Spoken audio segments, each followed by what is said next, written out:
Speaking of LeBron James hanging out with Johnny Manziel and everyone, that brings me to another story I want to talk about in your book. I try to pick a story from each of the big franchises, and I guess for me, this one, because I'm such an emotional person, Vince, and I don't know about you, but have you ever had a Jerry Maguire moment where you just wanted to write a mission statement and, oh, who's coming with me?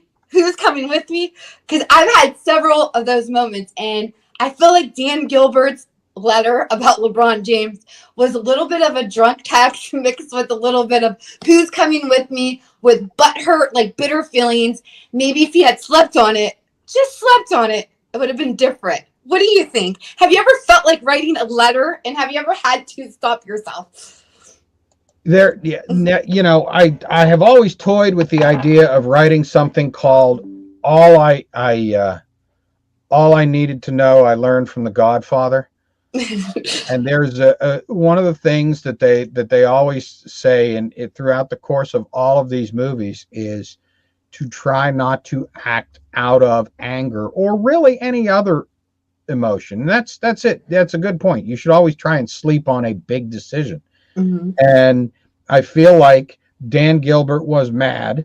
And if I was in his shoes, I'd probably be a little annoyed too. But, I also feel like there should have been somebody there who said, you don't need to do this. And you certainly don't need to do this tonight. There was that one person that said, maybe don't hit send yet.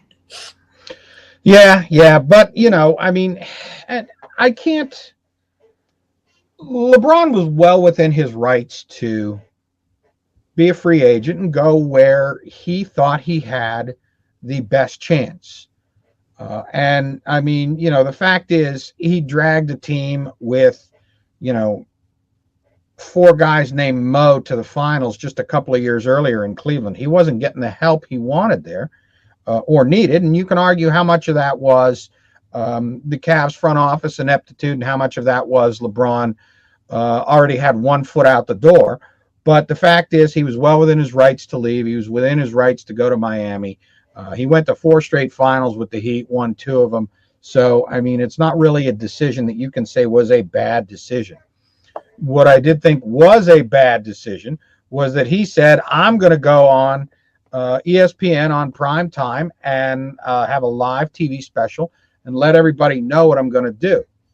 And I was reading something about it today, and I think it was the commissioner of the NBA who said, you can do this, but you're going to make one team happy and you're going to make 29 teams very upset. And he went and did it anyway. And there was definitely fallout. But again, I feel like there should have been someone along the line who said, I don't think you want to do this right now. Although I feel like there was a certain amount of the population that was looking for that red meat. Yeah. And I can't remember exactly where I was at. I was trying to think. I'm like, what did I think about when this letter came out? I remember where I was at when LeBron took his talents to South Beach, because I adamantly said he wasn't. I was one of those. I'm one of those. Oh, he'll never leave. No way.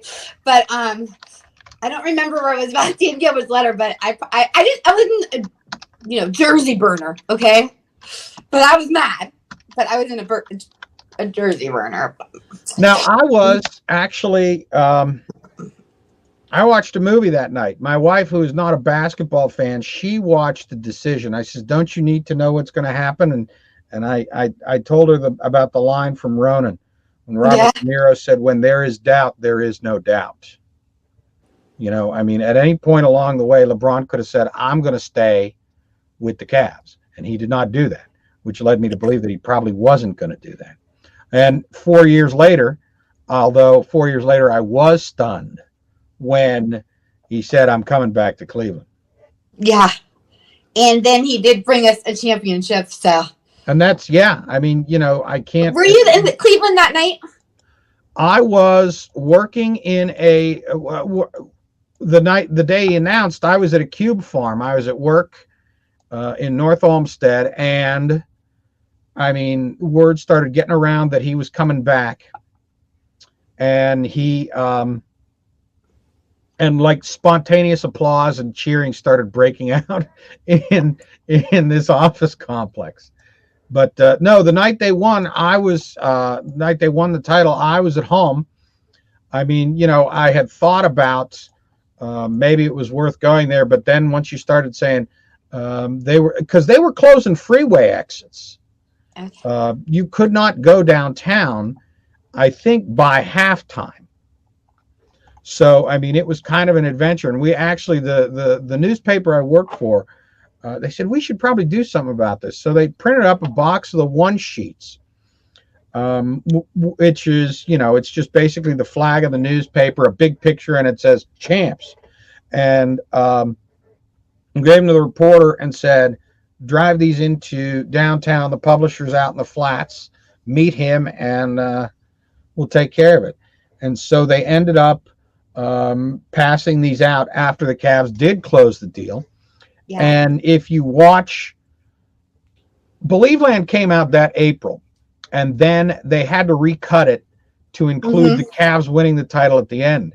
So if you watch Believe Land now, you'll see people running around in the flats with our one sheet that the Cavs are champs. Yeah. Oh, that's awesome. I mean, guys, I was there. So that's one of the best. That was one of the best nights I've ever had in Cleveland. Don't remember much. It was awesome though. No cell service because there's so many people there. Champagne, beer, whatever was thrown, they won all over me, running around Cleveland. It was amazing. That's what the parade was like that week. That there were so many people there. We sent like 3 photographers and a half a dozen reporters downtown, and nobody could send out any updates because there was a zillion people there, and nobody could get any reception. Imagine the Browns. Imagine. I couldn't even imagine what Cleveland would be like if the Browns won the Super Bowl. It would be just absolute bedlam. Plus, the other thing too is, I mean, you could start earlier because those finals games all started at like 9:00, and the Super Bowl still starts around 6:30. Yeah. What is your favorite Cleveland team? It is probably the Guardians. Mm-hmm. Yeah, big base. Always loves baseball. I have. Yeah. Yeah. Who was your favorite Indian back in the 1990s? When you were growing up? In the 90s? Or I'm talking about in the team with Omar Vizquel and that team. It was probably... Because I know Omar Vizquel. I mean, it was probably Jim Thome. I saw, we went to, this is my crowning achievement as a Cleveland sports fan. We went to Game 5 of the 1995 World Series. And we watched Major League, I think when it premiered on HBO in what was that, 89, I guess. And the idea that the Indians would someday be good was science fiction. I mean, like flying cars and teleportation in Star Trek, just completely unfathomable. And it happened. Yeah. And it's and it happened when the Browns left too. Well, and that's one of the things I can remember very distinctly. The Indians went to the World Series, lost the World Series, and it was shortly after that word got out that the Browns were leaving. But we went to Game 5 of the 95 World Series, and Jim Thome hit a home run that I am reasonably sure has not landed yet. And I mean, the place shook as he was rounding the bases. It was unbelievable. Yeah. Those were the days. Those are the good days. Is your wife from Cleveland as well, or this area? No, she is actually from Pittsburgh. I was a reporter in Pittsburgh after I graduated college, and I met her. So I tell people she's a Steelers fan, but at least she comes by it honestly. Absolutely. Oh, yeah, she's a different kind of Steelers fan. Right. And yeah. You know how it is in Youngstown. I mean, it was a jump ball between Browns and Steelers fans for years. Oh, 100. Yeah, absolutely. Yeah. There's a Youngstown Steelers fan and a Pittsburgh Steelers fan or a Pennsylvania Steelers fan, or they're not the same. They're Some of not them the are, but a lot of them are not. Yeah, yeah. That's, there are people, and the farther west you go, the better. the more contemptuous you can be of Steelers fans. Right. Because, I mean, Youngstown, it's as easy to get to Pittsburgh as it is to get to Cleveland from Youngstown. Yeah. In fact, I was telling everybody when everybody was talking about that train derailment in East Palestine, I said, if you're from Youngstown, your first knowledge of East Palestine is that is part of the back way, so you don't have to pay toll.